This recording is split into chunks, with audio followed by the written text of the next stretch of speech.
அவங்க விஜய் டிகே பேசுறேன். இன்னைக்கு நம்ம சினிமா ரிவ்யூல எந்த படத்த பத்தி பார்க்க போறோம் அப்படின்னு பார்த்தீங்களா, புஷ்பா. புஷ்பானா நம்ம தமிழ்நாட்டுல எல்லாருக்கும் தெரிஞ்ச புஷ்பா புருஷன் தான் தெரியும். இப்ப நம்ம இன்னைக்கு ட்ரெண்ட்ல இருக்கிறது பார்த்தீங்கன்னா, புஷ்பா 1க்கு அப்புறம் புஷ்பா 2 தான். புஷ்பா 1 தி ரைஸ், புஷ்பா 2 தி ரூல். இந்த ரூல் அப்படின்ற டைட்டிலுக்கு ஏத்த மாரியே பார்த்தீங்கன்னா, படம் ஃபுல்லாவே புஷ்பாவோட ரூல் தான் பயங்கரமா இருக்கு. இந்த படம் வந்து தி ஃபயரா, தி ஃப்ளவரா, தி என்னது வைல்டு ஃபயரா அதாவது காட்டு தீயா அப்படின்றத பார்க்கலாம். ஸோ உண்மையாவே இந்த படத்த ஒரு பெரிய ஒரு டீம் ஒர்க் தான் ஒர்க் பண்ணியிருக்காங்க. எத வச்சு சொல்றேன் அப்படின்னு பார்க்குறீங்களா? ஏன்னா இந்த படத்தோட டைரக்டர் சுகுமார் ரைட் பண்ணியிருக்காரு. தமிழ்ல வசனங்கள் பார்த்தீங்கன்னா, மதன் கார்கே குடுத்திருக்காரு. இந்த 2மே பார்த்தீங்கன்னா, தெலுங்குலயும் சரி, தமிழ்லயும் சரி ரொம்ப பட்டைய கிளப்பியிருக்குன்னு சொல்லலாம். மியூசிக் பார்த்தீங்கன்னா, டிஎஸ்பி அதாவது தேவி ஸ்ரீ பிரசாத்தும், சாம் சிஎஸும் மிக்ஸ் பண்ணி தான் பண்ணியிருக்காங்க அப்படின்னு சொல்லியிருக்காங்க. ரீ ரெக்கார்டிங்ல அப்படின்னு இருக்காங்க. பட் ஆனா அது எந்த அளவுக்கு உண்மைன்னு தெரியாது. அது ஒரு கேள்விக்குறியாவே இருக்குது. சாம் சிஎஸும் பண்ணியிருக்காரு.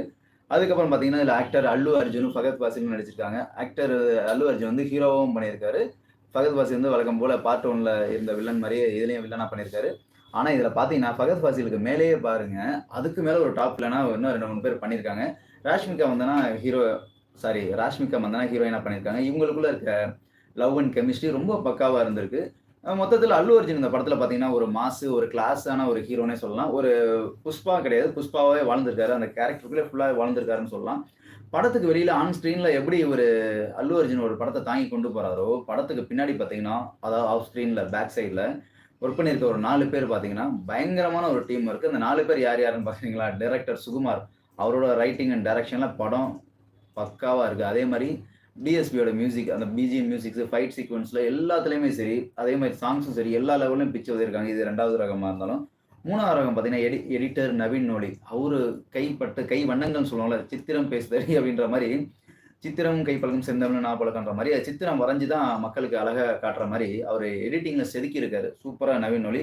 சினிமோட்டோகிராஃபி மோரிஸ்லா அவரு பயங்கரமா பண்ணியிருக்காரு. ஏன்னா சினிமோட்டோகிராஃபில அடிச்சுக்க முடியாது. ஏன்னா முக்கியமான அந்த 4 பில்லரே இவங்க தான். அந்த முக்கியமான 4 பில்லர்ல இவங்க 2 பேர் தான். நவீனும் சினிமோட்டோகிராஃபரும் தான் பயங்கரமா பண்ணியிருக்காங்க. ஸோ இதெல்லாம் எதுக்காக சொல்றேன்னா, படத்துக்கு வெளியில நம்ம ஹீரோ, ஹீரோயின் இவங்கள தான் கொண்டாடுவோம். ஆனா படத்துக்கு பின்னாடி இருக்க இவங்களோட டெக்னிக்கல் டீம் இல்லாம ஒரு படம் மக்கள்கிட்ட வந்து சேராது. ஏன்னா, அந்த படத்த பத்தி சொல்றதுக்கு முன்னாடி அதோட ஸ்டோரி இருக்கு பார்த்தீங்களா? ஸ்டோரியுமே பார்த்தோம்னா, படத்தோட ஓப்பனிங் சீனே பார்த்தீங்கன்னா, அல்லு அர்ஜுன கட்டி தொங்க விட்டுருப்பாங்க ஒரு கண்டெய்னருக்குள்ள இருந்து. அந்த கண்டெய்னருக்குள்ள இருந்து தொங்க விட்டோம்னு பார்த்தீங்கன்னா, அது எங்க தொங்க விடுறாங்கன்னு பார்த்தீங்கன்னா, ஜப்பானோட ஹார்பர்ல தொங்க விட்டுருப்பாங்க. அவரு அப்படி இப்படின்னு சொல்லி சண்டையெல்லாம் போட்டு அப்புறம் ஷூட் பண்ணி தண்ணிக்குள்ள விழுந்துருவாரு. அந்த சீன பார்க்கும்போது நமக்கு கேஜிஎஃப் சீன் ஞாபகம் வரும். அதுக்கப்புறம் தண்ணிக்குள்ள விழுந்ததுக்கப்புறம் பார்த்தோம்னா, அந்த குழந்தைங்க சீன் வரும். சின்ன வயசுல குழந்தை போய் தண்ணிக்குள்ள விழுந்து இந்த பால எடுக்கிற மாரி காட்டியிருப்பாங்க. அந்த சீன பார்க்கும்போது மஞ்சுமல் பாய்ஸ். ஸோ இதெல்லாம் மிக்ஸ் ஆகி இருக்க மாரி தான் ஃபர்ஸ்ட் ஸ்டார்ட்டிங்ல இருந்தது. பட் ஆனா அதுவுமே ஒரு நல்ல ஓப்பனிங் தான். அது முடிச்சு பார்த்தா ஒரு கனவா இருந்துச்சு. பட் அதுவுமே ஒரு நல்ல ஒரு மக்களுக்கு கொஞ்சம் ரீச் பண்ற மாரி குடுத்துருக்காங்க. இந்த கனவு. அதுக்கப்புறம் ஒரு ஃபர்ஸ்ட் பார்ட்ல இருந்த சாதாரண மரம் வெட்டுற ஒரு கூலி தொழிலாளியா இருந்த ஒரு புஷ்பா எதிர்த்து கேள்வி கேட்டு, அப்புறம் கொண்டா ரெட்டிய தாண்டி, முருகன தாண்டி டைரக்ட்டா இப்போ வந்து யார் யார் சப்ளை பண்றாரோ அவங்களுக்கே டைரக்ட்டா போய் சப்ளை பண்ணி பெரிய ஒரு கோடீஸ்வரனா மாற கதை தான் இது. ஸோ ஒரு சாதாரண அடித்தட்டு கூலியா இருந்த ஒருத்தர் பெரிய ஒரு தி ரூல் அப்படின்ற ஒரு இடத்துக்கு வந்திருக்காருன்னா, அதுக்கு ஒரு மிகப்பெரிய ஒரு ஸ்டோரி அப்படின்ற மாரி காட்டியிருக்காங்க இதுல. இது படம் எந்த இடத்துலயுமே பார்த்தீங்கன்னா, பெருசா ஒரு லாகே இல்ல. லாக் இல்லாம போயிருக்கு. மக்கள் வந்து தமிழ் படத்திலேயே நம்ம பெரிய லாக் பார்க்குறோமே. இந்த தெலுங்கு படம் தமிழ்ல ரிலீஸ் ஆயிருக்கு. தமிழ் மக்களுக்கு இந்த அளவுக்கு ரீச் ஆகுமா அப்படின்றதுன்னு பார்த்தீங்கன்னா, படம் பார்த்தீங்கன்னா 3 மணி நேரம் 15 நிமிஷம் இருக்கு. 3 மணி நேரம் 15 நிமிஷத்துல படம் எங்கேயுமே அந்த அளவுக்கு பெருசா ஒரு போர்ன்ற அளவுக்கு எதுவுமே கிடையாது. முக்கியமா ஒரு விஷயம் சொல்லணும்னு நெனச்சேன். என்னன்னா, இந்த டிஸ்க்ளைமர் வந்து படத்துக்கு முன்னாடியே போட்டுருக்கணும். இந்த டிஸ்க்ளைமர் வந்து நான் வந்து எதுல போட்டுருக்கேன்னா, ரிவ்யூக்கு சொல்றதுக்கு முன்னாடியே போட்டுருக்கணும். எல்லாருமே குழந்தைங்க, இந்த வயசானவங்க, பிரெக்னன்ட் லேடி இவங்கலாம் பார்க்கக்கூடாது. சிலதெல்லாம் சொல்லுவாங்க. நான் என்ன உங்களுக்கு ஒரு பர்சனல் அட்வைஸ் குடுக்குறேன்னா, உங்க ஒய்ஃப தயவு செஞ்சு கூட்டிட்டு படத்துக்கு போயிடாதீங்க. ஒய்ஃப கூட்டு போனீங்கன்னா, அதுல ஒரு பெரிய சம்பவம் இருக்கு. ஏன்னா, ராஷ்மிகா மந்தனா வந்து அல்லு அர்ஜுனுக்கு ஒய்ஃபா நடிச்சிருப்பாங்க. ஒய்ஃபா நடிச்சு ஒரு ஃபோட்டோ கேட்பாங்க. சிஎம் கூட ஒரு ஃபோட்டோ கேட்பாங்க. அந்த ஃபோட்டோ சிஎம் அக்செப்ட் பண்ணிக்க மாட்டாரு. அவர் எடுக்க மாட்டேன்னு சொன்ன ஒரே காரணத்துக்காக ஒட்டுமொத்த அரசியலே மாத்திருப்பாரு. கிட்டத்தட்ட 1000 கோடி செலவு பண்ணி. இதெல்லாம் பார்த்து கடைசியில உங்க ஒய்ஃப் கூட்டு போயிட்டு இது மாரி நீ ஏதாச்சும் பண்ணியான்னு கேட்டா, நம்மளால ஒரு தோசைய கூட பெரட்டுறது ரொம்ப கஷ்டம் அப்படின்னு எனக்கு தெரியும். மக்களுக்கும் தெரியும். இத உங்க மனைவி புரிஞ்சுக்கணுமே. ஸோ அதனால உங்க ஒய்ஃப கூட்டு போகாதீங்க. கூட்டு போனா அது உங்க ரிஸ்க். யார் மனதையும் புண்படுத்தும் நோக்கத்தில் இல்லை மகளிர் அவர்களே, கோச்சுக்காதீங்க. சரியா? ஓகே. இப்ப நம்ம சப்ஜெக்ட்குள்ள வருவோம். சப்ஜெக்ட்குள்ள வருவோம்னா, இந்த படத்துல ஒரு ஆக்ஷன் இருக்கு, த்ரில்லிங் இருக்குது, ஃபைட்டிங்னே சொல்லியாச்சு நம்ம ஆக்ஷனு. இந்த ஃபைட் சீக்வென்ஸ்லாம் பார்த்தீங்கன்னா, படத்துல ஸ்டார்ட்டிங்ல வந்து என்னடா ஃபைட் சீக்வென்ஸ்னே இல்லாம கொஞ்சம் த்ரில்லிங்கா போயிட்டு இருக்கு அப்படின்னு யோசிச்சப்ப, ஒரு நார்மல் ஃபைட் வந்தது. அவரு இந்த அம்மன் வேடம் கட்டிட்டு ஒரு டான்ஸ் பண்ணுவார்ல, அந்த அம்மன் வேடம் கட்டிட்டு டான்ஸ் பண்ணும்போது, அந்த சாரியில வர டான்ஸுமே பக்காவா இருக்கும். அந்த ஃபைட் சீக்வென்ஸும் பக்காவா. அதுக்கப்புறம் பார்த்தீங்கன்னா, கிளைமேக்ஸ் ஃபைட் சீக்வென்ஸ் தான் வேற லெவலு. அதாவது நம்ம பிரியாணி சாப்பிடும்போது நல்லி எலும்ப கடிச்சு இழுக்கிற மாரி, பல்லாலே கடிச்சு எல்லாத்தையும் மர்டர் பண்ணுவாரு நம்ம ஹீரோ. கிளைமேக்ஸ்ல கையையும் காலையும் கட்டி போட்டுருவாங்க. ஆனா இது லாஜிக்கலே இல்லனாலும், மக்கள ரசிக்க வச்சிருக்கு. அந்த அளவுக்கு இதுல கதையும் இருக்கு, வசனமும் இருக்குது. மக்கள கொண்டு போய் உள்ள உட்கார வச்சிருக்காரு. டைரக்டர் சுகுமார். அவரு மட்டும் இல்ல. டிஎஸ்பி கூட தான். டிஎஸ்பின்னா தேவி ஸ்ரீ பிரசாத். அவரோட மியூசிக்கும் தான் மக்கள வெளியில எங்கேயுமே நகர விடல. எந்த இடத்துலயுமே நம்ம கண் சிமிட்ட வைக்க முடியாத லெவல்ல படம் இருந்தது.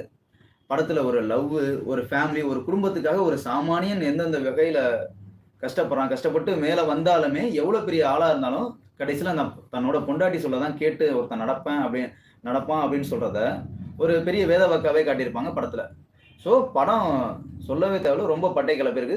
தெலுங்கு படம், அதாவது தெலுங்கு சினிமா வந்து தமிழ் சினிமாவில் ரிலீஸ் ஆயிருக்கு. அதாவது தெலுங்குல ரிலீஸ் ஆன படங்களை நம்ம இப்படி ஆச்சரியத்தோட பார்க்கலாம். ஆனால் இப்போ தமிழ்ல ரிலீஸ் ஆன படங்கள் அந்த அளவுக்கு பெருசா பேசும்படி எதுவுமே இல்லை. இப்போ லாஸ்ட்டாக நம்ம 2, 3 படங்கள் பார்த்தோம்.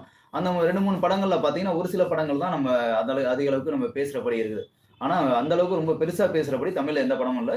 இப்போ தமிழ் சினிமாவே ரொம்ப பீட் பண்ணிடும் போல இருக்கு தெலுங்கு சினிமா. என்னதான் இவங்க ஆக்ஷன் லெவல்ல ரொம்ப ஓவரா சில விஷயங்கள் காட்டியிருந்தாலுமே, எஸ்டாப்ளிஷா காட்டியிருந்தாலுமே, ஸோ மக்கள் அது ஏத்துக்கத்தக்கதான் இருக்கு. ஏன்னா ஏற்கக்கூடியதாகவும் தான் இருக்குது. எதுக்காக அப்படின்னா, நம்ம லாஜிக்கல் மிஸ்டேக்ஸ்லாம் ரொம்ப பெருசா அதுல பார்க்க முடியாது. லாஜிக்கல் மிஸ்டேக்ஸ் பார்த்தோம்னா எந்த ஒரு படமே பார்க்க முடியாது. படங்கிறது ஒரு கற்பனையும் கொஞ்சம் உண்மைத்துவமும் அறிஞ்சது தான். ஸோ அந்த நம்ம உண்மை இருக்கும், கற்பனை இருக்கும், கொஞ்சம் எக்ஸ்டாப்ளிஷ் பண்ணி கொஞ்சம் சில விஷயங்கள் இருந்தால் மட்டும்தான் ஒரு படத்தை நம்ம ரசிக்க முடியும். ஸோ படத்தை ரசிக்கணும் அப்படின்ற ஒரு கண்ணோட்டத்தோட போங்க. நீங்க இதுல குற்றம் கண்டுபிடிக்க முடியும்னு நினைச்சா ஒரு சில விஷயங்களை நீங்க அப்பப்ப சின்ன மிஸ்டேக்ஸ் பார்க்கலாம். பட் ஆனா அதுவுமே வெளியே தெரியாது பெருசா.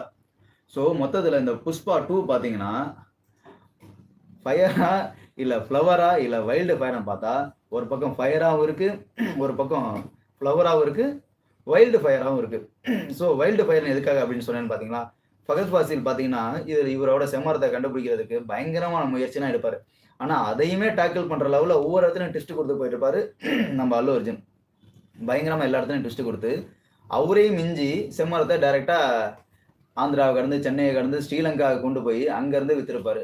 அது ஒரு பக்கம் இருந்தாலும் இது எல்லாத்தையும் முடிச்சு டைரக்டா கிளைமேக்ஸ் ஃபைட்ல வில்லனோட பையனை போட்டுறாரு. வில்லனோட பையனை போட்டதுக்கு அப்புறம் இப்ப அங்கிருந்து புது வில்லன் கிரியேட் ஆகிற மாதிரி காட்டியிருப்பாங்க. அந்த கிரியேஷன் எங்க வந்து இருக்குன்னா, கடைசியில அல்லு அர்ஜுனோட அண்ணன் பொண்ணு கல்யாணத்துக்கு போறப்ப அங்க வந்து ஒரு பொக்கையில பாம்பு வெடிக்கிற மாதிரி, வில்லன் வெடிக்க வைக்கிற மாதிரி.